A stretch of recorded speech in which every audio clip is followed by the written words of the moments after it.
तो स्टार्ट करते हैं आज के सेशन। और इस सेशन के अंदर बेसिकली मैंने आपको बताना है कि व्यूज़ के ऑप्शन को कैसे यूज़ किया जाता है, या उनके बारे में थोड़ा एडवांस लेवल के ऊपर मैं आपको बताऊंगा। तो उससे पहले मैं एक मरतबा गो थ्रू करूंगा इसके इन्वायरमेंट को। तो इसके इन्वायरमेंट को गो थ्रू करने के लिए सबसे टॉप के ऊपर मैं आता हूँ और यहाँ पर मैं आपको बताता हूँ कोई एक्सेस टूल बार आ रही होती है, जिसकी मदद से आप अपनी मर्ज़ी की कमांड्स इसके अंदर डालते हैं, ठीक है, यानी कि लोड अनलोड कर सकते हैं। मैंने पिछले लेक्चर्स के अंदर तकरीबन ब्रीफली बताया था। इसके साथ यहाँ पर ये टाइटल बार आ रही होती है और डॉक्यूमेंट का नाम अभी तक डिफाइन नहीं किया, क्योंकि सेविंग का तरीका हमने अभी तक नहीं सीखा। इससे आगे वर्ड, यानी कि ये प्रोडक्ट है जिसके अंदर हम काम कर रहे हैं। यहाँ पर रिबन के ऑप्शन मौजूद हैं आपके पास, रिबन डिस्प्ले ऑप्शन, जिनमें आप रिबन की सेटिंग कर सकते हैं। इससे आगे यहाँ पर कंट्रोल बॉक्स है, मिनिमाइज, मैक्सिमाइज और क्लोज के बटन है। इसके साथ हेल्प आपको नज़र आ रही है, क्वेश्चन मार्क, जिसके अंदर जाकर आप कोई भी अपनी यानी कि नीड के मुताबिक ऑप्शन की हेल्प यहाँ से हासिल कर सकते हैं, ठीक है। तो इससे आगे यहाँ पर आप साइन इन हो सकते हैं। अगर आपके पास माइक्रोसॉफ्ट का यानी कि अकाउंट है, तो वहाँ से आप उस अकाउंट की मदद से यहाँ पर आप एक्सेस कर सकते हो और यहाँ पर आकर भी आप साइन इन आउट हो सकते हैं, सेटिंग कर सकते हैं अकाउंट की, उसकी थीम चेंज कर सकते हैं। मुख्तलिफ ऑप्शन यहाँ पर मौजूद होते हैं, तो आप कर सकते हैं, ठीक है। इससे हटकर ये आपको एक टीनी सा बटन नज़र आ रहा है, जिसको मैंने पिछले लेक्चर में बताया था, कोलैप्स द रिबन। ये ऑप्शन यहाँ पर भी मौजूद होती है, कोलैप्स द रिबन की, ठीक है। इससे हटकर यहाँ पर ये आपकी रिबन्स है और रिबन्स के अंदर ग्रुप ऑफ टूल्स यहाँ पर मौजूद है और ऊपर टैब्स आपको नज़र आ रही है, ठीक है। हर टैब्स के अंदर मुख्तलिफ टूल्स हैं और उसके नाम की हवाले से नीचे यानी कि इंसर्ट है, तो आपको पता होगा कि इंसर्टिंग के जितने भी टूल होंगे यहाँ पर होंगे।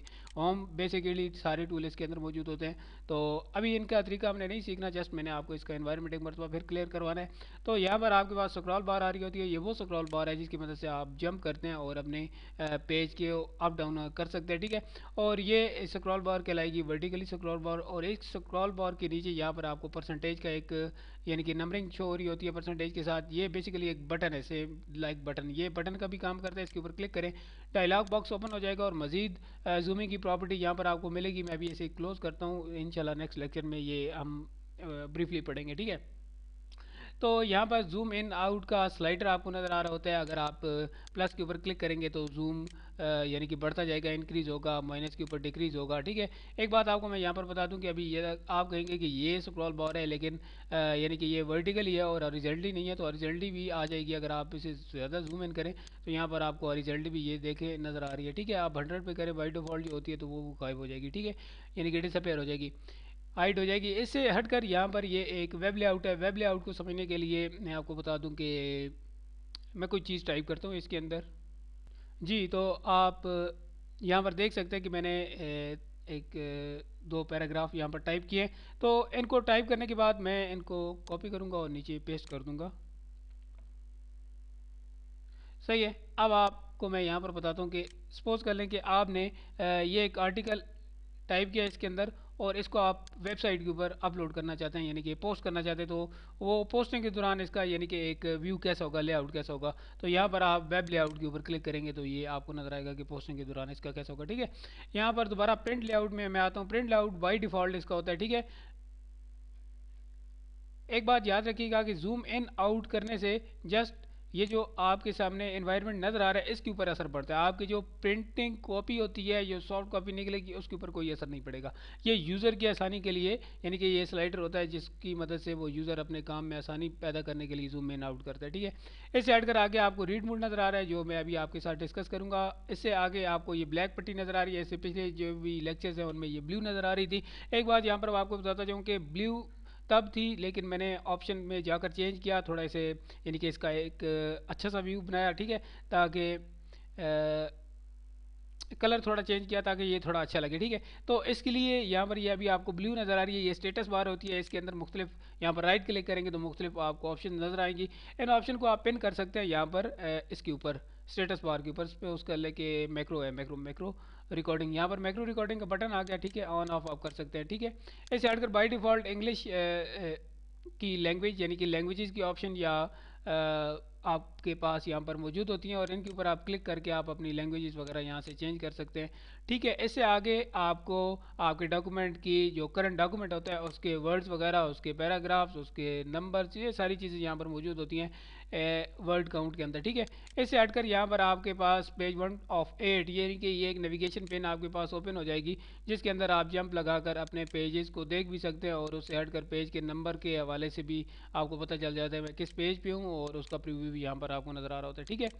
तो ये था इसका हल्का सा एक ओवरव्यू जो हमने यहाँ पर लिया।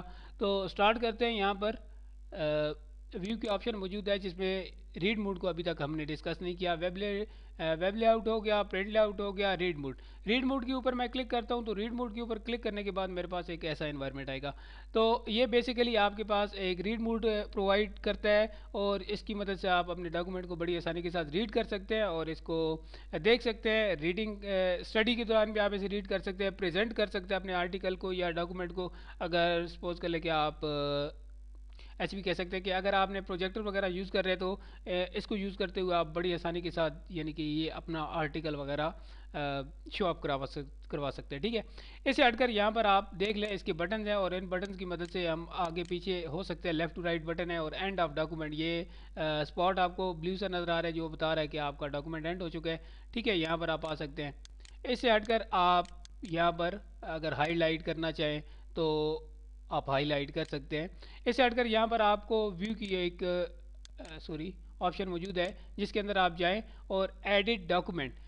एक बात हमेशा याद रखिएगा कि एडिट डॉक्यूमेंट यानी कि दोबारा हमें एडिट मोड में ले जाएगा जहाँ पर हम फॉर्मेटिंग कर सकते हैं, एडिट कर सकते हैं, यानी कि वर्ड प्रोसेसर के अंदर हमें ले जाएगा। ऐसे नीचे यहाँ पर आ जाए नेविगेशन पेन। अगर नेविगेशन पेन यहाँ पर ओपन करवाना चाहें तो वो भी ओपन हो सकती है। ठीक है, नेविगेशन पेन के ऊपर ये आपको एक एरो नज़र आएगा जिसकी मदद से आप जिसके ऊपर आप क्लिक करेंगे और इसके अंदर 3 ऑप्शन ओपन हो जाएंगे। पहला मूव का, आप इसे मूव कर सकते हैं, कहीं भी ले जा सकते हैं। And the second one is size, आप इसका साइज़ इंक्रीज डिक्रीज कर सकते हैं। And the third one is close, यहाँ पर आप इसे क्लोज कर सकते हैं। ठीक है, ऐसे नीचे जो आपको बटन नज़र आ रहा है वो शो कमेंट्स है। अगर कमेंट्स दिए हुए हैं तो वो आपको शो करवा देगा। ठीक है, ऐसे नीचे आपके पास कॉलम विड्थ यानी कि नैरो अगर चाहिए तो ये देख लें, आपको नैरो थोड़ा सा वो तंग कर लिया उसने और वो उसने कर लिया 3 कॉलम के अंदर इसे डिवाइड कर दिया आपके डॉक्यूमेंट को। इससे नीचे डिफ़ॉल्ट जो पहला व्यू था वो हमारा डिफ़ॉल्ट था। इससे हट कर यहाँ पर वाइडली अगर आप देखना चाहते हैं खुला खुला तो ये वाइड की ऑप्शन यहाँ पर मौजूद है। मैं इसको चलो नैरो कर देता हूँ। यहाँ पर आपको मैं बताता जाऊँ कि इसके कलर आप चेंज कर सकते हैं पेज के रीडिंग के दौरान, जैसे इन्वर्स में कर देता हूँ। ठीक है, इससे हटकर इसका एक और तीसरा कलर भी यहाँ पर मौजूद है, वो भी आप कर सकते हैं। लेआउट के अंदर सपोज कर लें कि आपने देखना है पेपर लेआउट में, पेपर लेआउट में आप देख सकते हैं। ठीक है, आप इसे अप एंड डाउन कर सकते हैं। ठीक है, इसे हटकर मैं दोबारा यहाँ पर आता हूँ और यहाँ पर मैं कॉलम लेआउट में ऐसे लेकर आता हूँ। इससे हटकर यहाँ पर अगर आप दोबारा जाना चाहते हैं अपने पिछले मूड के अंदर, यानी कि जो आपका पहला मूड था प्रिंट लेआउट में, तो उसमें यहाँ से आप जा सकते हैं। ठीक है, प्रिंट लेआउट में। अदरवाइज़ यहाँ पर आप जाएं और एडिट डॉक्यूमेंट के ऊपर भी क्लिक करेंगे तो आप बैक हो जाएंगे। ठीक है, यहाँ पर मैं पहुँच गया। अब इससे हटकर जो यहाँ पर आपके पास ऑप्शन मौजूद है वो रूलर के हैं। रूलर मैंने आपको बताया था कि बेसिकली डॉक्यूमेंट की स्पेसिंग के लिए यहाँ पर यूज़ किया जा रहा होता है। ठीक है, और इसके एडजस्टमेंट के लिए यूज़ किया जा रहा होता है। इससे हटकर यहाँ पर ग्रिड लाइंस हैं। ठीक है, नेविगेशन पेन वही नेविगेशन पेन है जो आपको यहाँ पर मिली थी। ठीक है, वही यहाँ पर मौजूद है क्योंकि व्यू की ऑप्शन बेसिकली हम डिस्कस कर रहे हैं। ठीक है, मैं सब कुछ सिलेक्ट करता हूँ और डिलीट करता हूँ। यहाँ पर आप आ जाएँ तो ग्रिड लाइन आपको नज़र आ रही है। ग्रिड लाइन की मदद से अगर आपका डेटा ग्राफिकली है या पिक्चर्स या कोई भी ऐसी वैसी चीज़ है जो आप डेटे के अंदर मुख्तलिफ टाइप्स ऑफ डेटा हो सकता है अल्फ़ाबेटिकली, न्यूमेरिकली या ग्राफिकली, तो उनको आप एक पेज के ऊपर बड़ी आसानी से एडजस्ट कर सकते हैं अगर आप ग्रिड लाइंस को ऑन कर रखें तो। उसके बाद आप फाइनलाइज कर ले तो इसको ऑफ भी कर सकते हैं। ठीक है, तो इंशाल्लाह नेक्स्ट लेक्चर के अंदर मैं यहाँ पर आपको आउटलाइन बताऊँगा कि आउटलाइन के ज़रिए आप कैसा इसके अंदर काम कर सकते हैं। तब तक के लिए अपना ख्याल रखिएगा और दुआ में याद रखिएगा। और अगर कोई भी इसमें प्रॉब्लम बने तो मैं छोड़ जाऊँगा अपना ईमेल एड्रेस, तो आप मुझे ईमेल कर सकते हैं। खुदा हाफिज़।